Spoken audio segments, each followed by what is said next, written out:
जनता विद्यालय आणि उच्च माध्यमिक विद्यालय नायगाव तालुका सिन्नर तसेच कर्मवीर ॲडव्होकेट विठ्ठलराव हांडे जनता विद्यालय चाटोरी तालुका निफाड येथील ग्रंथपाल श्रीमती सरला कोंडाजी नाठे यांच्या सेवानिवृत्तीनिमित्त सेवापूर्ती गौरव सोहळा उत्साहपूर्ण वातावरणात पार पडला।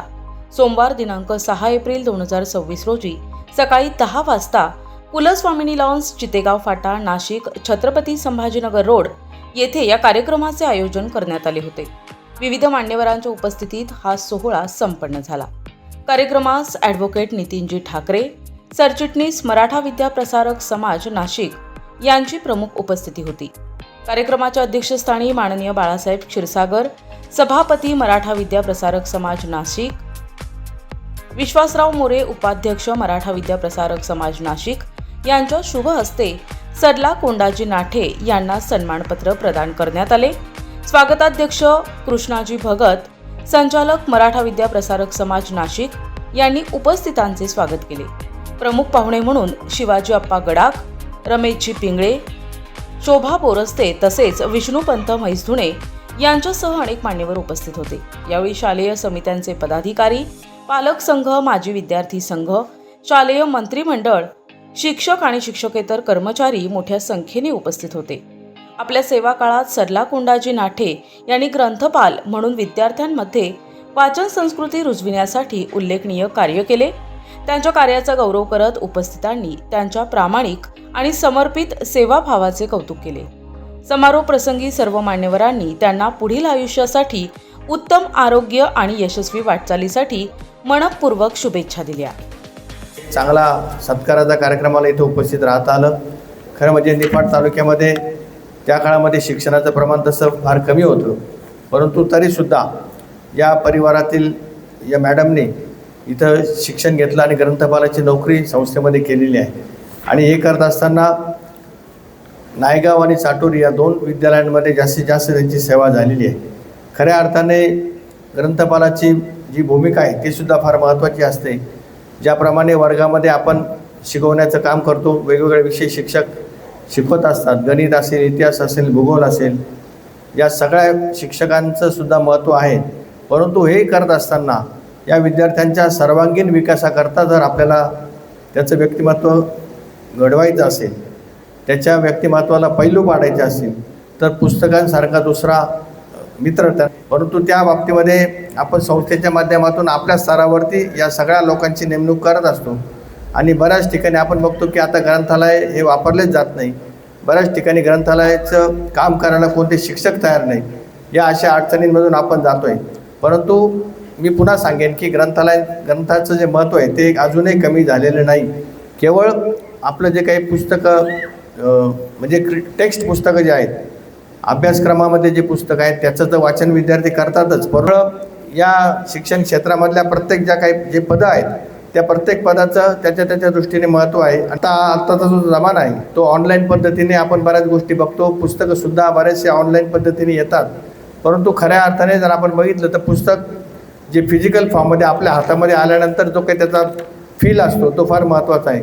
त्या पुस्तकाची रचना, त्याचे मुखपृष्ठ, त्याच्यानंतर त्याचं बाइंडिंग, या सगळ्या गोष्टींची एक वेगळं त्याचं महत्त्व आहे। आणि ते अशा प्रकारे चांगलं पुस्तक हातात आल्यानंतर ते कधी आपण एकदा संपू अशा प्रकारे आपल्याला एक भावना निर्माण होत असते। शिकायला मिळाले, वाचन संस्कृती जोपासण्याचे उत्तम कार्य करण्याची संधी मला मिळाली असे मला मनापासून वाटते।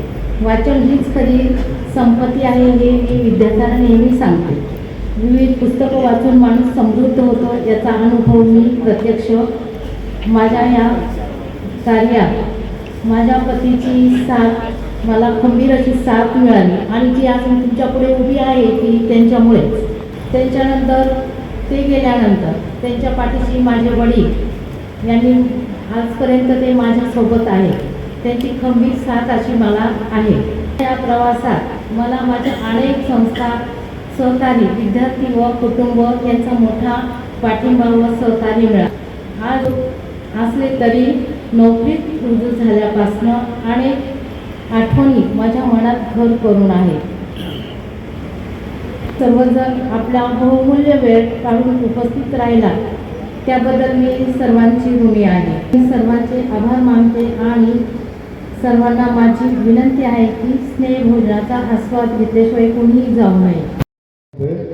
मला त्याच्यावर निलंबनाची कुठली कारवाई नाही झाली. 21 वर्षामध्ये नाही म्हणलं सरला शेजारीच बसलेले तिला विचारून घ्या. नाही ते म्हणे एकदम चांगलं काम केलेलं आहे. मी म्हटलं मला सुद्धा चांगला वेळ काढून घ्यावाच लागेल कार्यक्रमाला. अशा प्रकारच्या कुठल्याही कार्यक्षेत्रात काम करा तर आपलं नावलौकिक झालं पाहिजे, समाजाने मानलं पाहिजे, त्या स्टाफने नावलौकिक आठवण पाहिजे. जो ते शिक्षक असो किंवा एखाद्या कंपनीत कामगार असो किंवा एखाद्या संस्थेवर आमच्यासारखा लोकप्रतिनिधी असो, ते राजकीय क्षेत्रात किंवा सहकार क्षेत्रात असो, काम चांगलं जर केलं तर चांगलं नाव निघतं. म्हणून सगळे सरला मॅडम म्हणतात. मॅडम आमच्याही शुभेच्छा आहे तुम्हाला. तर शेवापूरची सोहळा करताना बाळासाहेब कधी कधी असे प्रसंग घेतात. मी जिल्हा परिषदेला शिक्षण आरोग्य सभापती होतो आणि सभापती असताना 10,000-10,500 टीचर होते शिक्षक आणि 3,500-4,000 आरोग्याचे कर्मचारी होते. नुसतं शेवापूरची सोहळ्याचंच काम माझ्या पाठीमागे गेलं. दुसरं काही काम करायचं का नाही त्या डिपार्टमेंटचं. मग मी काही बागलाण तालुक्याला असं सांगितलं, एकाच वेळी 6-7 शेवापूरची एकाच वेळी घ्या, म्हणजे मला जायला यायला बरं पडेल. 200 किलोमीटर जायचं, 200 किलोमीटर यायचं, वेळ जायचा. ते शेवापूरची सोहळ्यात गेलं आणि त्या ठिकाणी आमच्या झेडपी मेंबरांनी 6वं नाव दिलं टाकून देतात शेवापूरची सोहळ्याचं मुख्याध्यापकांचं. आता सगळे शेवापूरची सोहळा झाला, सत्कार झाला. दुसऱ्या दिवशी पेपरला वाचता म्हणून सरला मी आधल्या दिवशी विचारून घेतलं, तुझ्यावर काही कारवाई तरी नाही झालेली. तर आता हे शिक्षकांचं सगळ्या शिक्षण समितीचं ऐकलं बरं वाटलं. सगळ्यांनी कौतुकच केलं तिच्या कामाचं. अतिशय चांगली बाब आहे. ग्रंथपाल म्हणून काम करत असताना मला वाटतं राज्याच्या बोर्डवरती शामराव गायदेनी म्हणून आमच्या पैशाचे त्यांचा रात्री मला फोन झाला. म्हणे त्या आमच्या नाट्य मॅडमच्या शेवापूरचं झाला यार. म्हटलं मग ते आमचे पाहुणेच आहे म्हटलं. म्हणजे मी येणार आहे. म्हणजे त्यांनी सुद्धा कामाचं कौतुक केलं. अशा पद्धतीने प्रत्येकाने आपल्या कार्यक्षेत्रात काम करावं. मुलगा मुलगी तुम्हाला नाही सांगतो की ती मला जर आठवण आहे, तिनं बसने प्रवास केला, शाळेत गेली, आता 4 व्हीलर वापरते. पण तिच्या निधनानंतर सुद्धा कुटुंबाला आईने केलेले तिच्या कर्तृत्वाची आठवण कुटुंबाने ही ठेवली पाहिजे. आणि तशा पद्धतीचं आईचं महत्त्व काय असतं, आईचं प्रेम असतं, ते जिव्हाळा तुम्ही जपला पाहिजे. होतं काय पुढं संसारामध्ये व्यवसायामध्ये आई वडिलांकडे दुर्लक्ष नको व्हायला, याची दखल सगळ्यांनी घेतली पाहिजे. 3.5 वर्ष आता या ठिकाणी काम करताय. निश्चित या 3.5 वर्षाच्या कालखंडामध्ये आम्ही सर्व पदाधिकारी असू, संचालक मंडळ असू, एक चांगलं काम आपण या ठिकाणी केलं आहे. संस्थेचा आज प्रगतीचा टप्पा जर आपण बघितला, आज इतर शाळांमध्ये विद्यार्थ्यांची संख्या कुठेतरी कमी होते, पण मला अभिमानाने सांगावं लागेल आपल्या मराठा विद्याप्रसारक समाज संस्थेच्या मराठी मीडियमच्या शाळा असतील किंवा इतर जी काही शाखा असतील, कुठेही विद्यार्थ्यांची संख्या या ठिकाणी 1-2 अपवाद सोडला तर कुठेही विद्यार्थ्यांची संख्या या ठिकाणी कमी होत नाही. आपली दरवर्षी विद्यार्थ्यांची संख्या ही वाढते आहे. त्यामध्ये खरं जे काही योगदान असेल पदाधिकारी किंवा संचालक म्हणून आम्ही जरी काम करीत असलो, पण तळागाळामध्ये आमचे जे काही शाखा प्रमुख असतील किंवा शिक्षक असतील, प्राध्यापक असतील किंवा इतर सेवक वर्ग असेल, त्यांचं योगदान या ठिकाणी महत्त्वाचं आहे. आणि मला वाटतं तेच उद्देश देऊन नाटे किंवा हांडगे मॅडम यांचं सुद्धा तसंच काम त्या ठिकाणी होतं. आणि या सर्वांच्या कामामुळे आपल्या संस्थेची प्रगती या ठिकाणी अशा पद्धतीने या ठिकाणी होत आहे.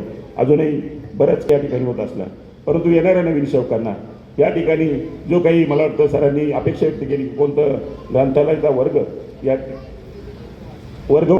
वर्ग वाचनालय आपल्याला करायचं. रिटायर झाल्यानंतर सुद्धा आपली अपुरी कामं त्या शाखेमध्ये जाऊन येणाऱ्या नवीन सेवकांना त्या ठिकाणी मार्गदर्शन करणं आणि आपल्या नवीन पिढीला दिशा देणं, हे काम आपल्याला भविष्यामध्ये या ठिकाणी करावं लागणार आहे. आणि मला वाटतं त्या तुम्ही कराल.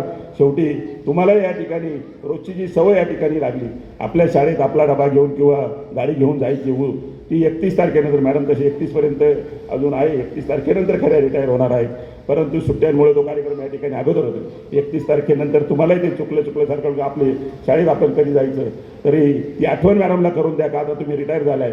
परंतु जेव्हा वेळ मिळेल तेव्हा त्या शाखेमध्ये जाऊन जे काही अपुरे कामं असतील ते पूर्ण करण्याकरता, नवीन सेवकांना दिशा देण्याकरता काम आपल्याला भविष्यात करायचं आहे. या धकाधकीच्या जीवनामध्ये इतर नोकरीच्या कालखंडामध्ये निश्चित कुटुंबाकडे आपलं दुर्लक्ष या ठिकाणी झालं असेल, ते दुर्लक्ष झालं असेल तर त्या कुटुंबाला सुद्धा वेळ द्या. मुलं असतील, मुली असतील, त्यांनाही पाहुण्यांकडे जाता आलं नंतर तेही जा.